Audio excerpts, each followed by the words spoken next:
great privilege and honor to introduce Hun Plamondon.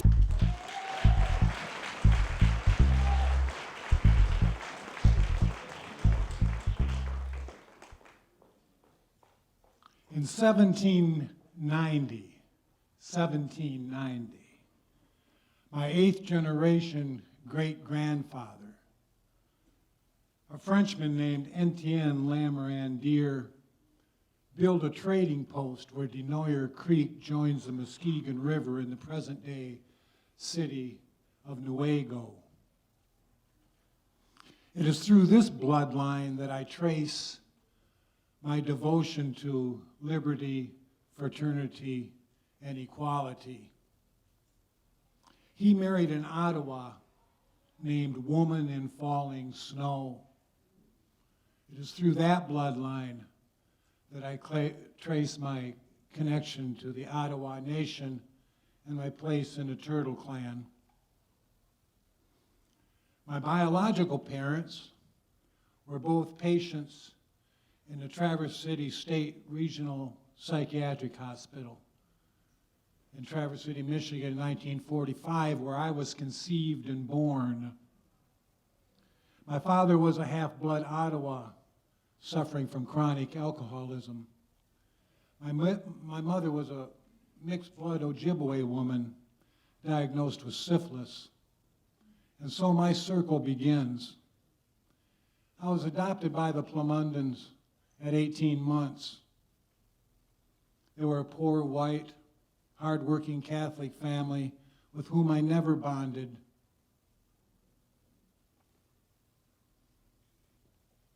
My mother was a frantic woman, quick to inflict corporal punishment for any infraction. Several years after my adoption, they began having their own biological children. I remember my mother saying, "I have my own children now. I can't waste my time on you." I remember in our house, for Easter, Christmas, and birthdays, our mother would line us 3 kids up for a photograph. And there'd be 3 little tow-headed white kids, and me, a taller, sullen, dark-complected boy, obviously not from the same litter. My father was a passive man, well-liked by all, but he was unable or unwilling to intervene when his wife would rain violence on me and curse me as a no-good kid. I never knew my father as a role model, or as a protector. And without a father that I could admire, I had no desire to fill his shoes. By 14, I discovered alcohol. By 15, a juvenile court judge declared me incorrigible, and I was sent to Catholic Reform School for a year. Reform School wasn't all that much different than living at home or living in Catholic school. Corporal punishment was always the order of the day. Soon upon my release from Reform School, I ran away from home. And there began a 3-year odyssey of hitchhiking, day labor jobs, living in hobo jungles, and sleeping in Jesus Saves the Missions. But all that changed when at 20 years old, my cousin got me a job organizing migrant farm workers. I knew nothing of unions and even less of organizing. But my 3 co-organizers were all former members of the Student Nonviolent Coordinating Committee, and they brought me up to speed fast. One taught me the rap, the language to use when organizing. My roommate would always lecture me about apartheid in South Africa and Vietnam. At 20 years old, I'm saying, what's apartheid? Where's South Africa? And what's Vietnam? The third organizer turned me on to H. Rap Brown, Malcolm X, and Karl Marx. I stayed with the Union a year. This was heady stuff for a high school dropout, 20 years old. I was a quick learner. But my alcoholism was always with me, and after a year, I lost my job with the Union. Another 2 years of the vagabond life found me in Detroit in 1967, where I fell in with John Sinclair and the Detroit Artists Workshop. We survived the '67 riots. We always called it the rebellion. Our place was raided twice. After the rebellion and then the murder of Dr. Martin Luther King, we moved our whole operation to Ann Arbor. In 1968, John Sinclair and I formed the White Panther Party, an LSD-inspired and hippie-driven organization dedicated to the elimination of the dominant culture and revolution in America.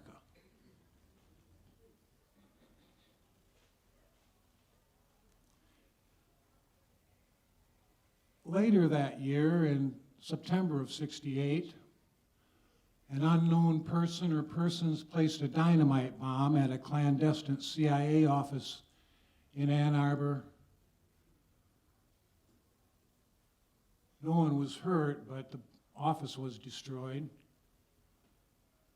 A year later, in October of 1969, I got the shock of my life when I was working in the basement of our headquarters, and I heard a news item on the radio that said, "Today, John Sinclair and Plamondon have been indicted for the CIA bombing a year ago." I could hardly believe my ears. Just then, my wife came bounding down the stairs, 2 at a time. She said, "The Ann Arbor News just called. They want a quote on your indictment. We've got to get you out of here. The children are here."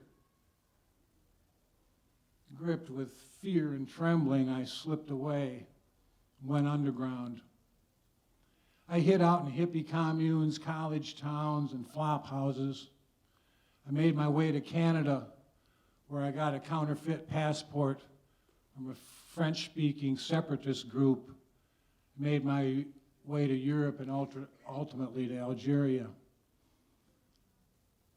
In Algeria, I was given political asylum, and I joined a small contingent of American exiles there, including Eldridge Cleaver from the Black Panther Party.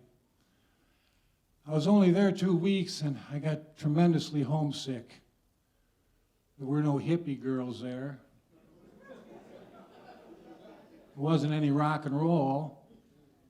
There wasn't any reefer that I could find.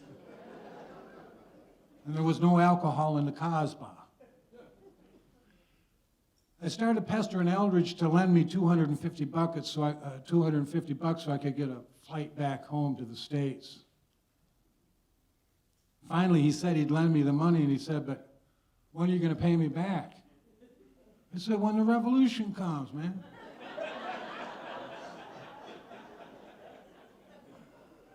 I got the ticket, made my way to the States. 2 months later, it all went to hell on I-75 near a small town called Wolverine in the northern Lower Peninsula.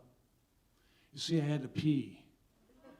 So we pulled over to the side of the expressway. And to my everlasting shame, I threw out 3 or 4 empty beer cans. A passing motorist saw me and somehow contacted the police, because 10 minutes later we were pulled over by the Michigan State Police. I put the .38 between my legs. And I said, "I should shoot this pig," as he walked to our van. Skippy was in the back. He said, "Don't shoot the pig, Pun, don't shoot the pig." I held tight as a cop took our IDs and returned to his car. 5 minutes later, he came back, gave our IDs back, and a stern lecture on littering.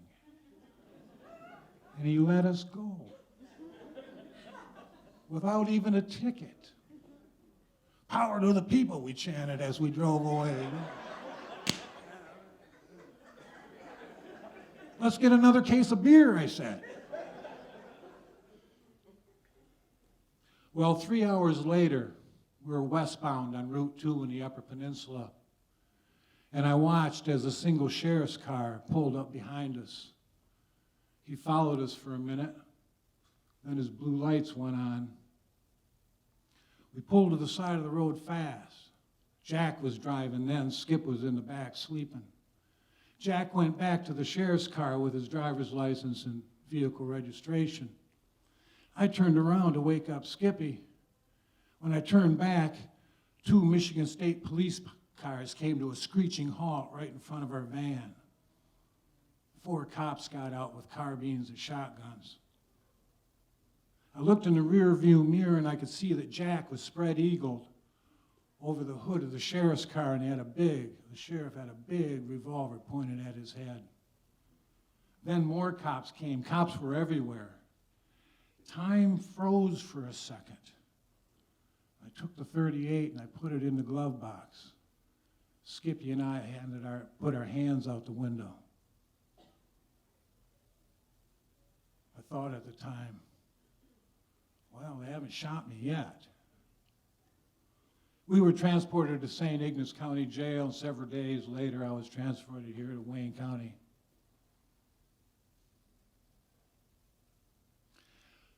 My first stroke of good luck was when they didn't shoot me. The second stroke of good luck came when William Kunstler, Lenny Weinglass, and Buck Davis agreed to take our case.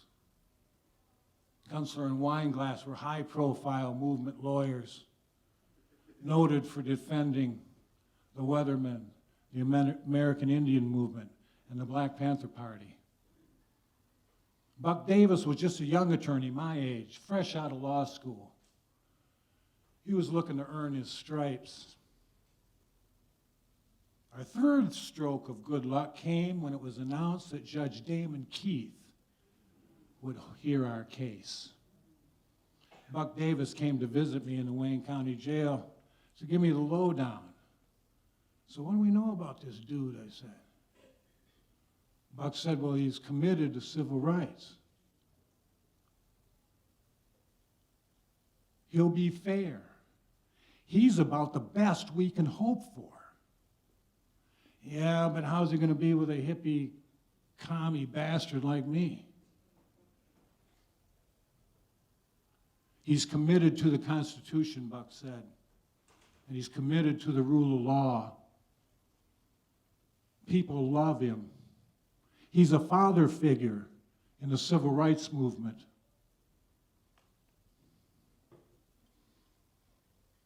Well, in preparing for trial, our legal team filed a battery of motions challenging every aspect of the case.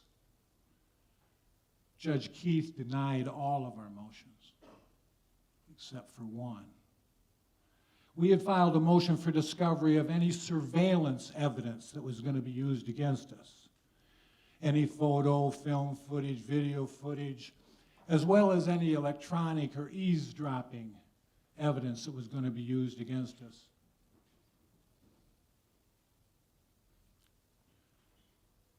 The Nixon administration argued that they didn't need a warrant to wiretap me because Plamondon was a threat to national security, and because the president, when he swore an oath to protect domestic tranquility, the president could wiretap any domestic dissident he wanted to without going through a judge. We argued, of course, that Nixon was just destroying the checks and balances of government, and that he was gutting the Fourth Amendment to the Constitution. Keith heard the arguments and made his decision. He said, in my courtroom, the Fourth Amendment still means something, and I knew we'd won, at least temporarily. Indeed, Keith said that indeed the government had violated the Constitution, and the remedy was for the Nixon administration to give the wiretaps to the defense, and then we'd go to trial. Well, Nixon refused and appealed to the Court of Appeals. A 3-judge panel in the Court of Appeals upheld the Keith decision and gave the same remedy, turn the tapes over to the defense. Nixon refused again and appealed to the United States Supreme Court. Now, after 11 months in the Wayne County Jail maximum security section, my mental health was deteriorating. Buck Davis came to visit me in jail, and he said, you know, Pun, when you were captured, you had those phony draft cards, selective service cards in your possession. I said, yeah. He says, well, the government's charged you. That's a federal crime. And they've charged you additionally with those draft cards, possession of that draft card. He said, why don't you plead guilty to the draft card charge, and you can get out of this hellhole called Wayne County, and you can get into the penitentiary where you can do better time. I said, that sounds reasonable, let's do it. So I was sent to the federal penal system. Buck explained that the case might take 2 years. So I was doing my time in the joint. The Supremes heard oral argument on our case in February 1972.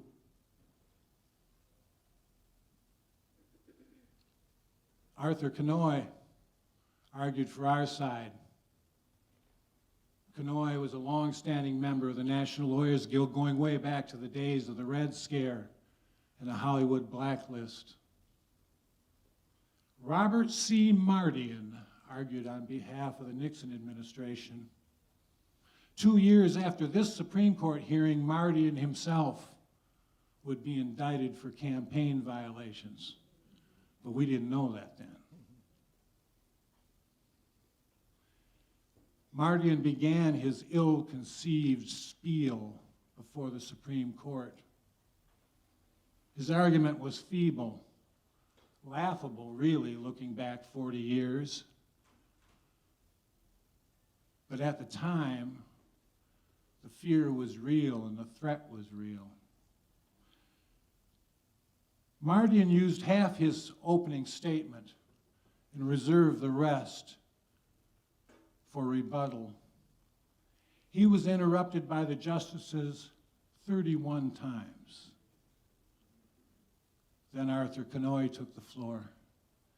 The judges sat in respectful attention.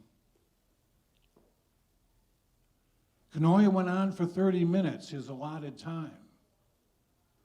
Kanoy was not interrupted once. Mardian did an 18-minute rebuttal and was interrupted another 34 times in 18 minutes. The case was decided June 16th. That was a Friday. Friday, June 16th, 1972. But the court made an unusual decision in that they decided to withhold the decision until the following Monday, the 19th. The Watergate break-in happened the 17th and 18th, Saturday night, Sunday morning. Here's the connection. On Monday, the 19th, when the Supremes released their decision, every bug and every wiretap that is not authorized by a warrant and issued by a judge would be illegal. The Nixon mob had to get those bugs out of the Democratic National Headquarters before Monday, or they would be illegal. So Nixon and his gang made the fatal decision to break in to the Watergate complex. The evil father figure destroyed himself.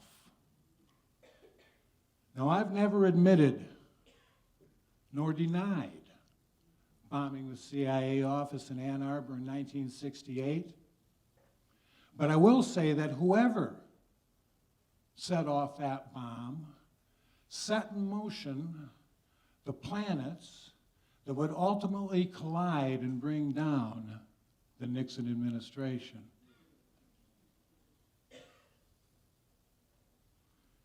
With our victory in the Supreme Court, the CIA charges were dropped because Nixon still refused to turn those tapes over to the defense. I was released on the draft card charges and I returned to Ann Arbor. 2 years after my release, the Rainbow People's Party, formerly known as the White Panther Party, collapsed. My alcoholic fall continued. Then I worked for Bob Seger and the Silver Bullet Band as a security director for 4 years, but that's another whole story.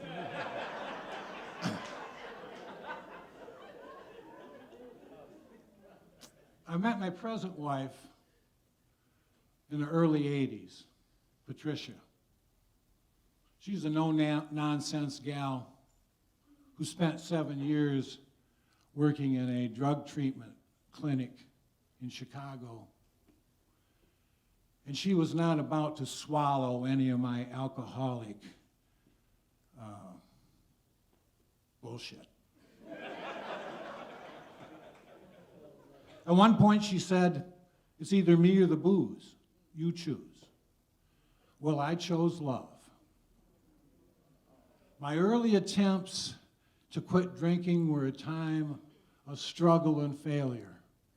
I just couldn't stay sober. I'd stay sober a week, then drunk, on.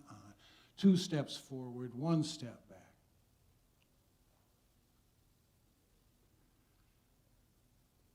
We were visiting some friends up north, and I happened to meet an Ottawa elder and spiritual man on the Peshabitown reservation. He was a kind man, had a gentle way. We visited for a while, and then he said to me, "Would you like to join me when I smoke my sacred pipe?" Of course. He brought out a bundle wrapped in an Indian blanket. Sitting there on the floor of his living room, he took his pipe apart and put that stem and bowl together. He put a pinch of tobacco in, and then he'd point that pipe to the 4 directions. And he'd call for our spirit ancestors to come and join us. He'd say, "Come and see what we're doing here. Aunties, uncles, grandparents, parents, what we're doing here is good. Come and see, come and see." Well, we'd smoke a bit, visit a bit, smoke some more, visit. At one point I told him, I said, "Man, I just can't stay sober.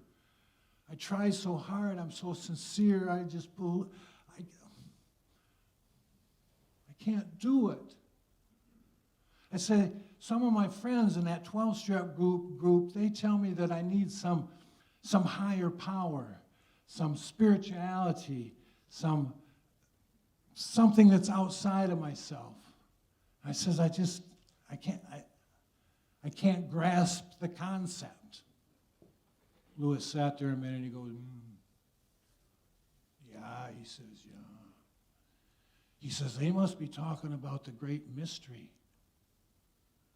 I was thunderstruck. I say, Great mystery. Great mystery. I repeated it several times. Great mystery. You mean to tell me all I've got to believe in is a great mystery? I don't have to believe in the Father, the Son, the Holy Ghost, the Immaculate Conception, I don't have to believe in all that. All I have to believe in is that there's a great mystery. He says, yeah. It's always been a mystery. Well, I spent a lot of time with Lewis till his passing in 2008.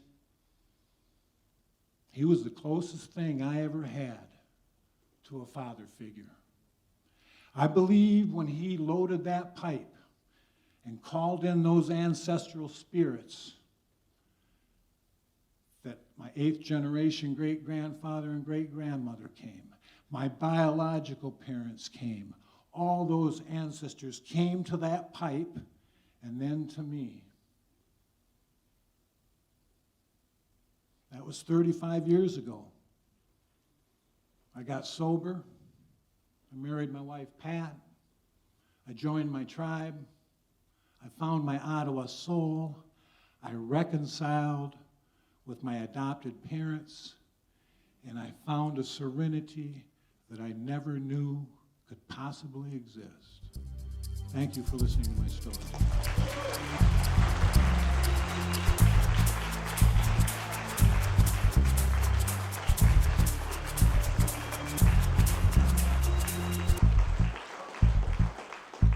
Plamondon.